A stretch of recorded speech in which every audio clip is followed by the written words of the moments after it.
Yesterday's news. Hello, welcome to Old News, the programme and podcast which looks at news stories of the day through the papers of yesterday. We'll just take one topic this week and delve into, as we do from time to time, the wonderful tome which is Here is the News, an illustrated Manx history, a wonderful book if you've never actually had a look at it, by our own Terry Kringle, with features by the likes of R.E. Foster, Jen Knifton, Mr. Cowan, Mr. Ratcliffe, all the names so well known with Manx history over the years. And, well, the Castle Mona, I was looking at it the other day driving past, still hasn't really had a huge amount done. It's sitting there looking a bit sorry for itself still, as it has been for quite some while. I believe there are plans, and to be honest, I can't remember exactly what they are now. Suffice to say, we hope that in due course it will return to some sort of use and its former glory, because it was a beautiful building in its time. Most of you, and myself, remember it as a hotel, but of course that's not what it originally was. So we look to the magnificent Castle Mona within the pages of Here is the News. The citizens of Douglas, writes Terry, have for the past 3 years watched with great interest the construction of the magnificent residence of the 4th Duke of Atholl, some half a mile to the north of the town. Built on the edge of Douglas Bay, some say too near the tide line, much nearer then than it is now, of course. It affords a splendid view along the whole seafront, of light-coloured stone shipped to Douglas Beach from the quarries of Arran, the building set in imposing grounds which are entered through twin lodges built where the Balaquail stream enters the sea. A sweeping driveway leads to the portals of what is becoming known as Castle Mona. The completion of the castle was marked with much conviviality, which recalls the summer of 1801, when the Duke announced his plans at a tented dinner on the chosen site, which was attended by numerous local gentry from all parts of the island. All the great and the good, no doubt. A real party spirit was maintained throughout the day, the participants departing eventually for their homes, it is said, in festive mirth and harmony, for which we read, drunk as a skunk. The edifice is fitting tribute to the architectural skills of George Athenian Stewart, a man already noted for other fine structures both in Douglas and Ramsey. Alas, the great architect, now in his 74th year, no longer enjoys good health. When the Duke celebrated the completion of his castle on the 4th of August, Mr. Stewart was too infirm to partake the pleasures of the table. But he did make his appearance during the course of the evening, to the great joy of the Duke and the rest of the company.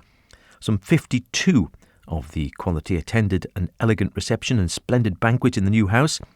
There's to be an extensive planting programme which will no doubt add much to the distinction of the property and the reputation of the owner.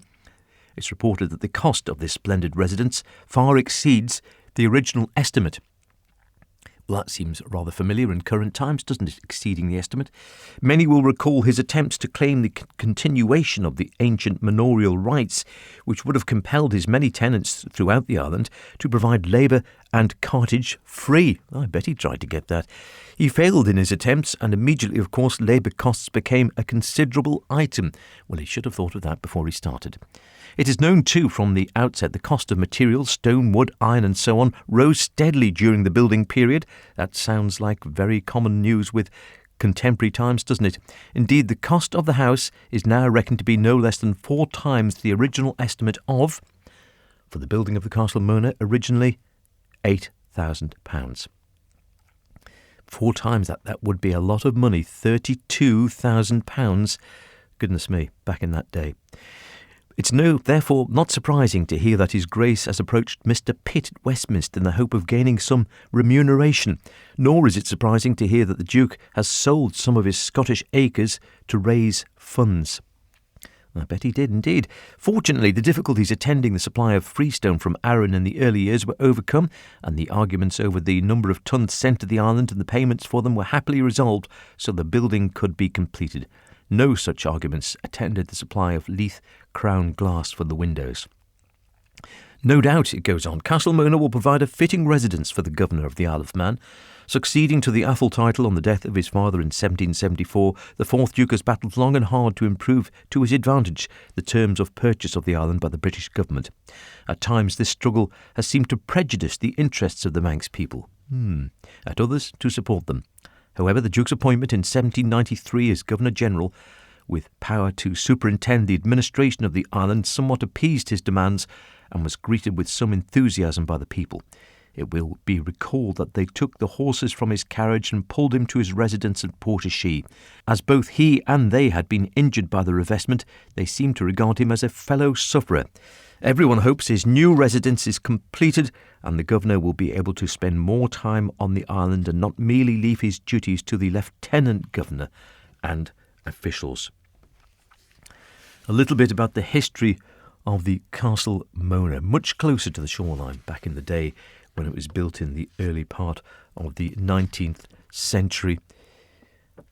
But still there, not looking quite so magnificent, but we hope in due course it will return in some form or other to its former glory, whether as a private home, whether as a hotel again, whether as office space, whatever.